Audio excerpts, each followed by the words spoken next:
Hello बच्चों, let's see this question. The question says a square loop of sides 10 centimeter carry a current of 10 ampere. A uniform magnetic field of magnitude 0.20 Tesla exists parallel to one of the side of the loop.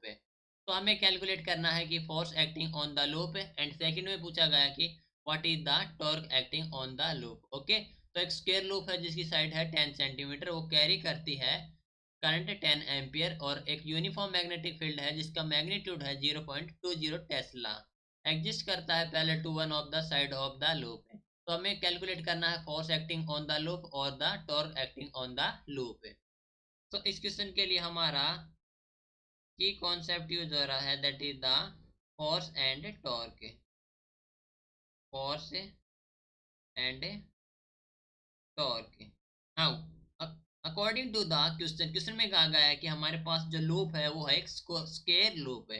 ठीक है, तो हम जानते हैं कि जो close loop होती है, स्क्वायर हमारे पास एक क्लोज होता है. सो इन ए क्लोज लूप है और जो मैग्नेटिक फील्ड है वो यूनिफॉर्म है. तो यूनिफॉर्म मैग्नेटिक फील्ड है, यूनिफॉर्म मैग्नेटिक फील्ड है.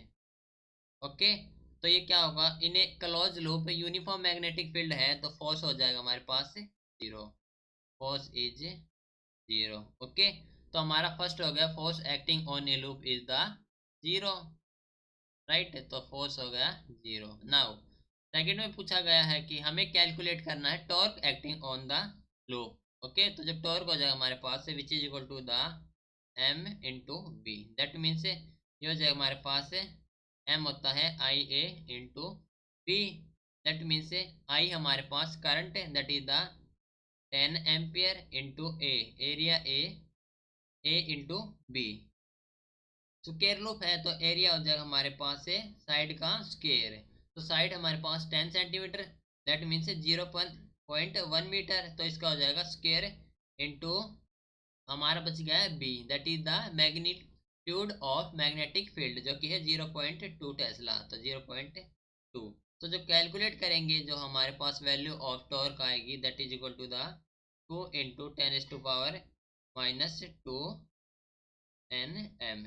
ओके, ये जो हमारे पास टॉर्क है 2 into 10⁻⁻² newton metre. Right, this is your final answer. Hope you understood it well. Best of luck.